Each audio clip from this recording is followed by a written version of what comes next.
And the key here is to realize that as a teacher, you as a teacher, know much more about living in the ordinary world. So you don't think of yourself as an expert about Park Street or Dane County, whatever. How can I do this project when I'm not an expert?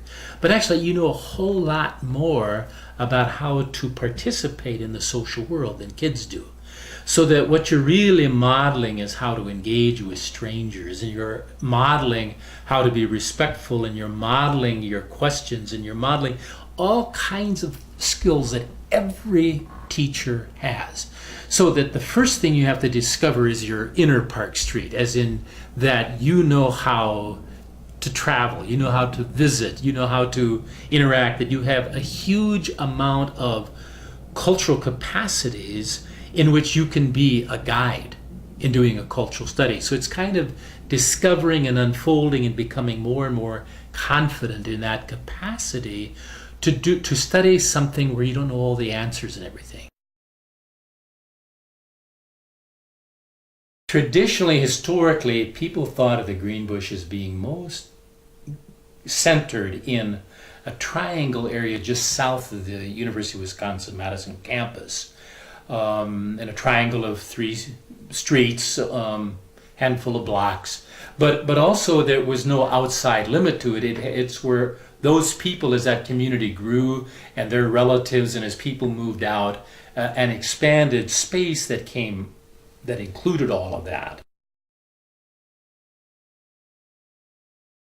Greenbush has that geographic kind of center point. You could say what is most in the center, and it expanded, but it also became an idea. And then we had somebody come to our class, a woman in her 90s who'd written a book, and she said, "The Greenbush is dead."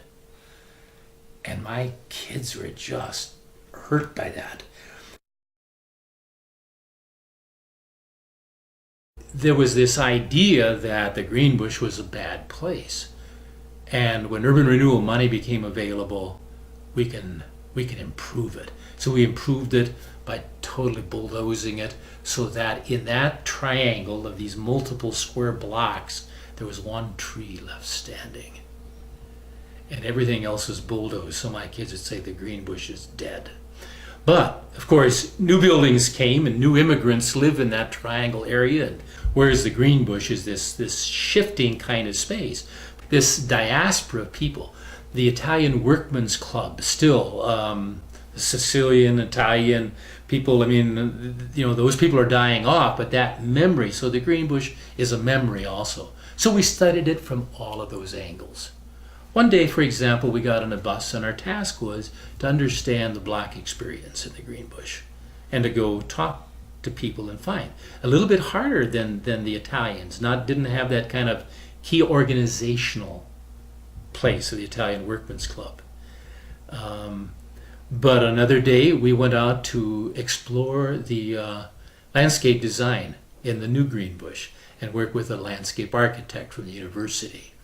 So often we did spend a lot of time going out and visiting, interviewing, and doing that. We also did a whole lot of work back in the classroom with the materials we had, and a lot of speakers came in and talked to us.